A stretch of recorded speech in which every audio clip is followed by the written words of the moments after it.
They thought they could just toss me aside after 12 years, like I was some piece of outdated equipment they could swap out for a newer model. That alone should have told me everything, but I was running late for a classified briefing with Pentagon brass, and when you're managing security on a $28 million defense contract, you don't pause for warning signs from former Navy buddies in expensive Italian shoes. Logan's whole vibe felt wrong that Tuesday morning when I walked past the server room. Like static interference on a clear radio channel, something was off in his frequency, the way he carried himself. I'd served with the guy on the USS Constellation. You learn to read people's signals when your life depends on it. Name's Hunter Richardson. Mac to anyone who's worked with me, 47 years old, and I've been hardening computer networks since before these MBA kids knew what a firewall was. Built my whole career on one simple principle. If you control the infrastructure, you control everything. Still, I logged the deviation in my mental notes. That twitchy energy Logan was broadcasting, the kind men get when they've confused betrayal for business strategy. 12 years, I'd been running security operations for this company. 12 years. I joined Defense Grid Systems when it was 3 ex-Navy guys sharing a cramped office with a cryptocurrency startup that got hacked out of existence 6 weeks later. I wrote our first intrusion detection system on my personal computer. I configured the initial Pentagon security protocols for my garage, while my wife was asking why I was spending weekends playing with computers instead of fixing the leaky faucet. I didn't wear expensive suits or quote Harvard Business Review. I built the backbone of this network while Logan was optimizing his LinkedIn profile every quarter like it was going to make him rich. If you've been following these stories and want more like this, it really helps when you hit that subscribe button. 97% of people never do, but it's what keeps these stories coming. So thanks for actually listening. Anyway, I didn't start this story to brag about my credentials. I'm not good at selling myself. I'm good at remembering details. Like remembering how back in 2015, Logan nearly wrote me out of our first major Pentagon contract. Said I was too technical to justify executive-level compensation. I didn't fight him then. I wrote Clause 15A instead. Quietly, real quietly. No one paid attention to the implementation. Not even our legal team, who were too busy kissing up to the lead contractor. Clause 15A, executive equity accelerates at full contract value if any security clearance changes or foreign involvement happens without both parties agreeing in writing. That clause was my insurance policy, my kill switch, and my retirement plan rolled into one clean sentence. Logan had just triggered it without bothering to read the fine print. But let me back up the timeline a bit. Before the clause activated, before Preston showed up, before the whole mess exploded, it started 2 weeks ago. Logan strolled into my workspace with a coffee mug that said Synergize Success, which told me everything I needed to know about how this conversation was going to go. We're thinking about modernizing our command structure, he said, in that chirpy way that sounds like he's reading from a corporate training manual. Strategic realignment. Streamlined hierarchies. I stopped what I was doing and really looked at him. You want me to write my own termination procedures? He laughed like I was making a joke. I wasn't. No, he said. Just a transition document. Best practices, you know where the access codes are stored, who handles contract renewals, what systems we use for Pentagon oversight. That kind of thing. The kind of thing only someone with complete administrative control would know. I told him I'd have it ready by Friday. Then I spent 3 hours reviewing my original employment agreement, which I'd printed and stored in a fireproof safe next to my discharge papers from the Navy. Clause 15A stared back at me like a loaded gun with the safety off. My wife found me in the garage that night, reading contract language by the workbench light. "You okay, Mac?" she asked. The way wives do when they know something's wrong but don't want to pry. "Just double-checking some paperwork," I told her. She kissed the top of my head and went back inside. 20 years of marriage, and she still trusted me to handle business without dragging her into the technical details. I drafted the transition document with surgical precision. Every access point, every renewal schedule, every contract clause and vendor contact.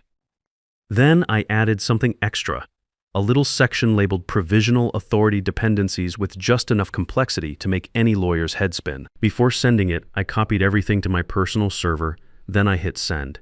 They thought they were setting up a smooth leadership transition. I was setting up a tripwire. Logan didn't say the actual words at first. That would have required actual backbone. Instead, He floated them in standard corporate speak, dropping phrases like succession planning and next-generation leadership, like they were harmless configuration updates. We were right in the middle of deploying the federal security upgrade, so I figured it was just his usual caffeine-fueled delusions of corporate grandeur. But then, real quietly, a calendar notification landed in my inbox. Subject line, Transition Briefing, Ops Ownership.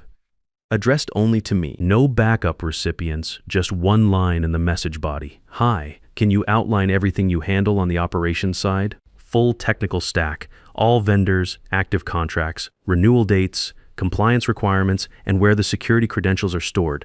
Trying to map out the complete network topology. The way you map a system before you tear it down and rebuild it. I replied, sure, I'll put together the documentation, but in the background, I started gathering my evidence files, 12 years of evidence files. Vendor contracts with my signature multi-factor authentication setups tied to my clearance, certificate renewals that routed through my personal credentials. I had a master database I called Pulse, and they didn't even know it existed. I updated it religiously every month. Not because I was paranoid, because I was prepared. Logan thought he was executing quiet succession planning. What he was actually doing was stepping into a minefield I'd been laying since 2015. Right after the same Pentagon officials who praised my security architecture tried to reassign me before our Phase 2 implementation. That's when I learned to write contracts like they were weapons. You don't win corporate wars with good intentions and hard work. You win them with bulletproof documentation and the patience to wait for the right moment. Clause 15A wasn't a bluff. It was buried deep in the Second Amendment to my executive agreement, right under a paragraph about stock vesting schedules that would put most people to sleep. I'd slipped it in when our legal team was too distracted arguing over Logan's founder equity terms. The language was surgical. Full value acceleration triggered by any security clearance modification, organizational restructuring, or foreign entity involvement not explicitly agreed to in writing by both parties. I reviewed that clause 3 times that night, then pulled the signed original out of my home safe and scanned a clean copy to my secure email account. Tom stamped. Then I made sure the hard copy was stored behind my Navy commendation certificates, where I'd be sure to find it again. When I compiled the transition document, I made it perfect. Brutally comprehensive. Every system component they didn't understand, every dependency they'd trip over if they tried to proceed without me. And at the bottom of page 6, I added one final line. All systems listed required direct executive-level authorization to modify without risking critical infrastructure failure. Translation: fire me and watch the network crash. I hit send and then I waited, not worried, just prepared. Because if Logan was going to feed me to the next golden boy in line, he was going to choke on the technical documentation first. The betrayal happened in slow motion, but it hit like a cyber attack. Monday morning, 8:32 a.m., right on schedule. I was finishing up a deployment status report when my office door swung open. Walked Logan, grinning like he'd just landed another government contract. Behind him came Preston, maybe 28 years old, with the confident energy of a man who thinks expensive wireless earbuds make him a technology expert. Designer sunglasses still on indoors. In my office, Logan didn't even try to ease into it. Just walked right up and dropped the news like he was announcing a software update. Preston's going to be leading operations now, he said, slapping me on the shoulder like we were old fishing buddies. You'll support him, of course. Maybe stay on as a technical advisor. A technical advisor to Preston. I turned slowly in my chair and looked Logan straight in the eye. That smile of his had layers. Fake warmth on top, patronizing confidence in the middle, and underneath it all, a flicker of anticipation, like he expected me to break down or start begging for my job. I appreciate the status update, I said, keeping my voice flat as a baseline reading. I smiled back at him, just a little, just enough to make him wonder what I was thinking. I didn't panic. I didn't raise my voice. I didn't even ask why. I just closed my laptop, stood up, and walked out of the room, quietly. Behind me, I heard Preston say something to Logan about getting up to speed on the technical infrastructure. Good luck with that, kid. The next morning, I found Preston hanging around outside the server room, poking at his phone like it was supposed to unlock classified systems through sheer proximity. He looked up when I approached, eyes wide like he was about to ask me to troubleshoot his home Wi-Fi. So, he said, trying to sound casual, but his voice pitching up slightly, ready to show me how this whole network operates. I stopped just short of the access panel, and let the silence stretch between us. Then I smiled. Small, precise, surgical. No, I said. I'm here to observe what breaks down. His confident expression hung in the air for a beat too long before it crumbled. He didn't know the passwords. He didn't know the legacy security protocols or the redundancy systems or what would happen if he approved a certificate change during an active Pentagon deployment.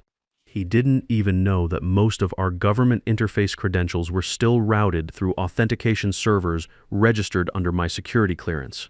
All he knew was what Logan had told him, that he was in charge now. What Logan hadn't mentioned, what nobody had explained to this kid, was that authority without understanding is just a fancy title on a business card. And Preston had just walked into that reality wearing 300 Nauter sneakers and a vest from Patagonia. I walked past him, keyed into the server room, and left the door open behind me. He didn't follow, smart kid. Actually, let the silence teach him something Harvard Business School never covered. I wasn't planning to sabotage anything, didn't need to. Physics would handle the rest. At 1:04 p.m. that same day, my attorney hand-delivered a package to Defense Grid's front desk. Certified mail, encrypted, time-stamped. Inside was a 4-page notification addressed to the company's general counsel, outlining a material unilateral role modification in violation of executive agreement terms. Legal language, sure, but the kind that sticks like malware when you read it twice. By 1:36 p.m., I was monitoring the company's Slack channels, the ones I still had access to minus in watching the digital panic spread. Legal pinged HR, HR pinged Logan. I didn't have clearance for their executive channels anymore, but I had monitoring capabilities in several subsystems they'd forgotten to revoke. Old communication threads, archived channels, backdoors nobody remembered to close. I didn't respond to any of it. Didn't need to. The documentation my attorney delivered was comprehensive enough to speak for itself. First, a printed copy of my signed equity agreement from 2015 with Logan's signature on every page. Then, a highlighted summary of Clause 15A. Executive equity accelerates at highest recorded contract valuation if any security clearance modification or foreign entity involvement occurs without mutual written consent. The attachments were even better. A PDF of Logan's transition document request, complete with metadata showing timestamp and origin. The updated organizational chart that stripped me of all direct reports. An audio transcript of Monday morning's office handoff to Preston. A detailed comparison of my previous operational responsibilities versus my newly assigned advisory role. By 2 p.m., Defense Grid's general counsel had read through everything twice and forwarded the entire package to the board of directors with a subject line that simply read, Urge Clause 15A Executive Equity Violation. That's when the real system failure began. See, I wasn't just some senior IT guy they could shuffle around like office furniture. I was an executive stakeholder on paper, on record, with contractual rights they'd apparently forgotten about when they drew up their little succession plan. They thought demoting me from operations director to technical advisor was just a polite reorganization. They thought the word advisor would make the whole thing sound collaborative and professional. What they didn't realize was that demoting an executive during an active Pentagon deployment quarter without signed mutual agreement was like detonating a logic bomb in a production environment. And Clause 15A was the explosive device they'd just armed with their corporate restructuring. Preston was still clueless about why his system access was so limited. He thought it was a permissions glitch, something that would get resolved once IT updated his user profile. I heard from one of the network engineers that Preston spent most of that afternoon trying to figure out why he couldn't access the core infrastructure management tools. Logan, meanwhile, had gone completely silent, radio dark, the kind of quiet you only get when someone realizes they've just made a career-ending mistake, and they're trying to figure out how to undo it without admitting they screwed up in the first place. The board had already approved the organizational changes. It was official, documented, filed with HR, and shared with Pentagon contract oversight. A done deal. They'd pulled the trigger on their little management shuffle without realizing it was wired to a financial explosive device. And now they had exactly 30 calendar days to figure out how to explain to their investors and Pentagon liaisons why they owed me more than $8 million because they wanted me to train a kid who probably couldn't spell cybersecurity without autocorrect. You build your reputation quietly for 12 years. They call it loyalty. You cash in on it through one legal clause. They call it extortion. The call came Thursday morning at 10:17 a.m. I was at home in my workshop, adjusting the frequency on my ham radio setup, when my phone buzzed with a number I recognized but hadn't seen in years. Defense Grid's outside legal counsel. Not some junior associate either. This was Owen Bradley himself, the heavy hitter they brought in when lawsuits got serious or investors got nervous. The same guy who toasted my Pentagon security clearance at the company holiday party back in 2018 with a $400 bottle of bourbon and told me, "You're the foundation of this whole operation, Mac." Don't ever forget that. Apparently, foundations had gotten too expensive. I let it ring twice, picked up on the third ring. "Morning, Mac." He started, trying his best to sound casual and friendly. "We've all been a little caught off guard by how things developed this week. Logan speaks very highly of you, always has. We were hoping we could work out some kind of arrangement that benefits everyone involved." I didn't say anything, just listened while I fine-tuned the radio antenna, let him fill the silence. "Look, we understand there's been some contractual language triggered," he continued, choosing each word like it might explode if he said it wrong. "But maybe there's a way to handle this that doesn't result in immediate financial pressure on the company. Maybe we could restructure your equity into a deferred compensation plan, add some consulting fees to ease the transition, include a mutual non-disclosure agreement to keep things professional." There it was, the ask. They wanted me to take a smaller payout over time, sign away my right to talk about what happened, and pretend this was all just a friendly business reorganization. I didn't answer him directly. Instead, I handed the phone to my attorney, who'd been sitting at my kitchen table for the past hour, sipping coffee and reading the Wall Street Journal like we were discussing weekend fishing plans. She put the call on speaker and leaned forward. Her voice was calm, professional, almost bored. "Mr. Bradley, Defense Grid formally triggered Clause 15A as of Monday morning when they implemented the organizational restructuring. My client has zero interest in renegotiating the terms. We expect full contractual compliance within 30 days as specified." Silence on the other end. Then a long breath. "Well," Owen said, his voice quieter now, "perhaps we moved a little too quickly on some of the organizational changes. Maybe we could revisit the board's decision." "No," she cut him off. Clause 15A includes board-approved structural modifications. The changes have been documented, filed, and made official. Your only option at this point is compliance with the original agreement. More silence. No small talk this time. After a moment, he hung up politely but without making any promises. I looked over at my attorney. She raised an eyebrow and went back to her newspaper. There wasn't anything left to negotiate. No wiggle room, no clever legal maneuvering, no corporate shell games. They wanted to postpone the inevitable. I wanted it resolved. When you spend 12 years building the infrastructure that keeps a company running, people forget that you know where every critical component is located. And when they try to bury you under the system you created, it's only fair to take the blueprint with you. But I'm getting ahead of myself. Let me back up to Wednesday morning, because that's when things got really interesting. 9:11 a.m. a message popped up in Defense Grid's legal team Slack channel that nobody wanted to see. Reviewing Clause 15A again. Check line 42 of the executive agreement. The acceleration language might include Q3 contract valuations. The message came from Zoe Martinez, a junior associate barely 18 months out of law school. She wasn't even supposed to be reviewing executive contracts that week, but she had a reputation for reading everything that crossed her desk twice. And she'd found the sentence they'd all missed. Buried in the middle of Clause 15A, sandwiched between two routine paragraphs about stock vesting schedules, was the trigger phrase. Equity acceleration calculated at highest recorded contract valuation occurring within active Pentagon deployment quarters. Defense Grid was smack in the middle of implementing the largest contract in company history, a $28 million classified network hardening project tied directly to national infrastructure security. We were 2 weeks into deployment. Performance bonuses, company valuation boosts, government oversight ratings, all of it wrapped into Q3 financial reporting. That single sentence had just transformed my departure from a routine corporate reshuffling into a financial detonation. My equity package, safely tucked away under Class B deferred shares for over a decade, had suddenly exploded in value. $8.5 million calculated against the current peak valuation that Logan himself had been bragging about in investor updates and board presentations. And because they'd triggered Clause 15A during an active deployment quarter, they owed me the full amount within 30 calendar days. No installments, no deferrals, no creative accounting tricks. Cash money, There was no escape hatch in the language. No arbitration clauses, no fine print loopholes, no corporate restructuring games.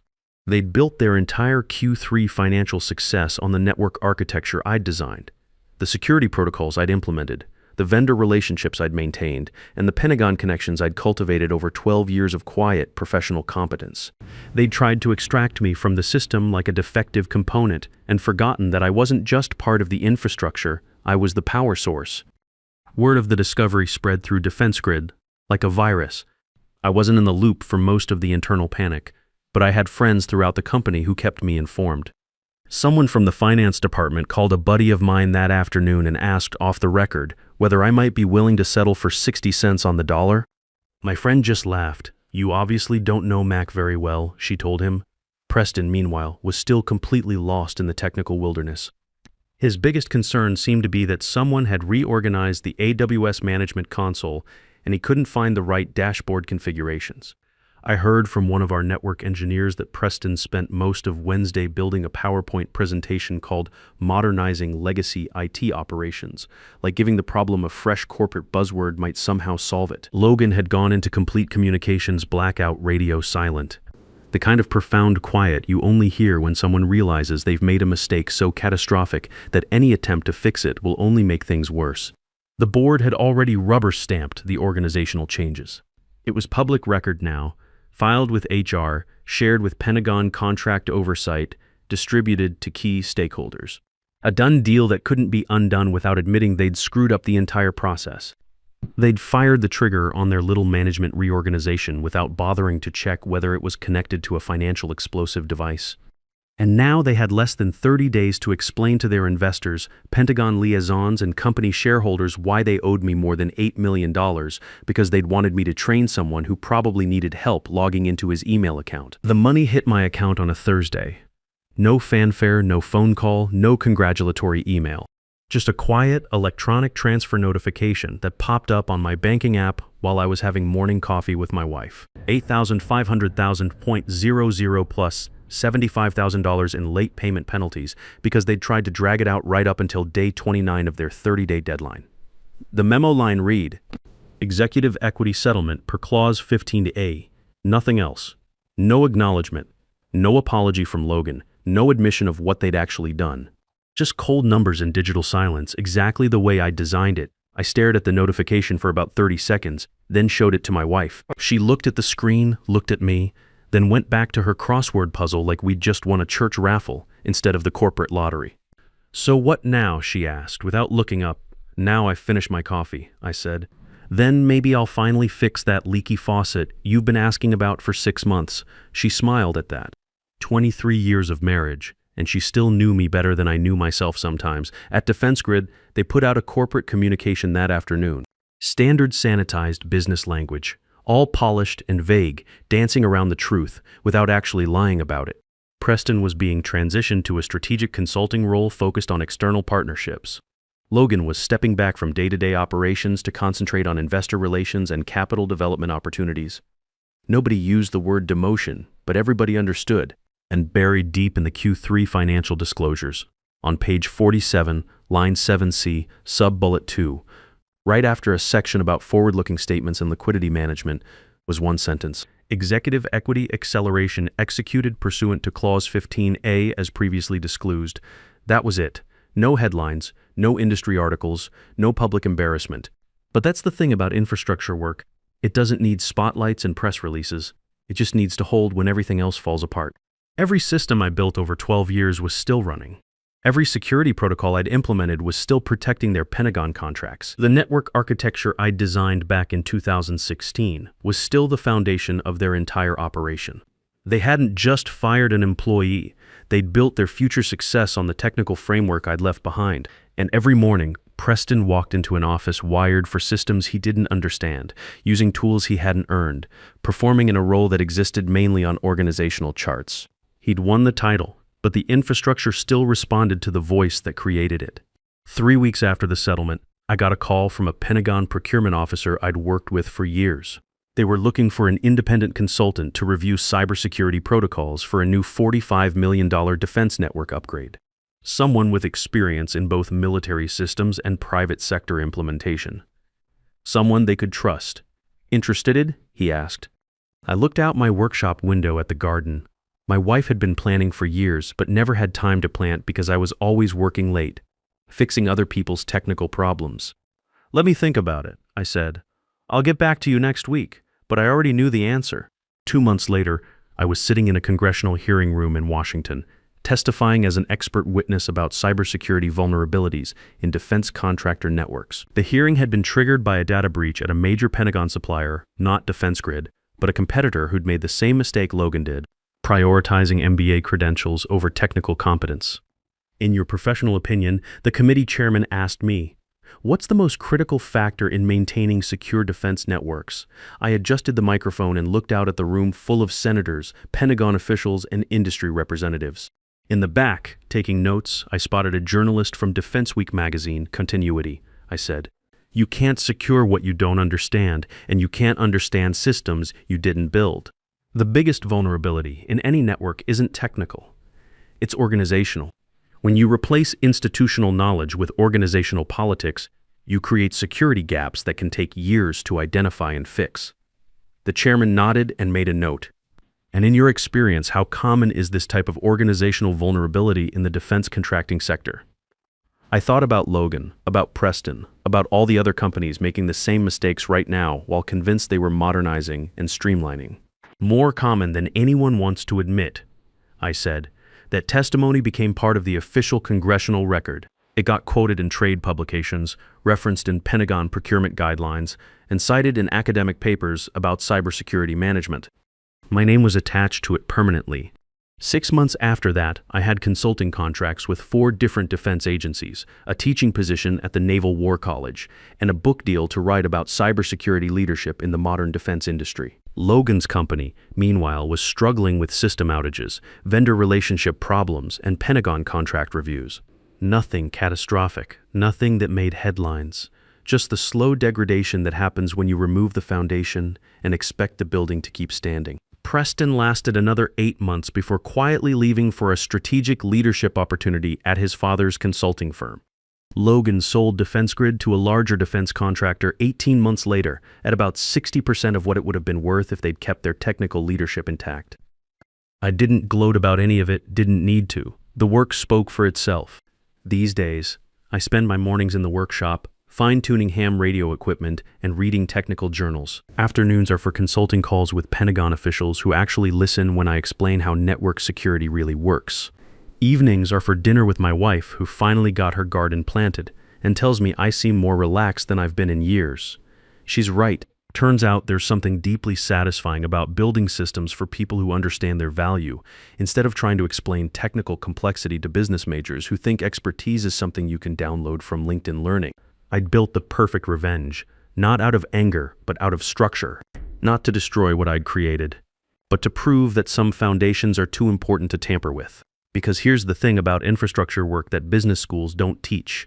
You don't always see the foundation until someone tries to dig it out.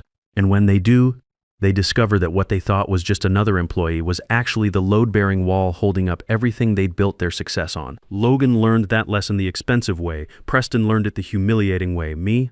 I just learned to charge what I'm actually worth. In the military, we had a saying, never leave a man behind. In corporate America, I learned the corollary. Never leave without your parachute packed. The difference between loyalty and stupidity is about 12 years of quiet preparation. They thought they were buying my silence with a severance package. Instead, they bought me the freedom to speak the truth about what really matters in this business.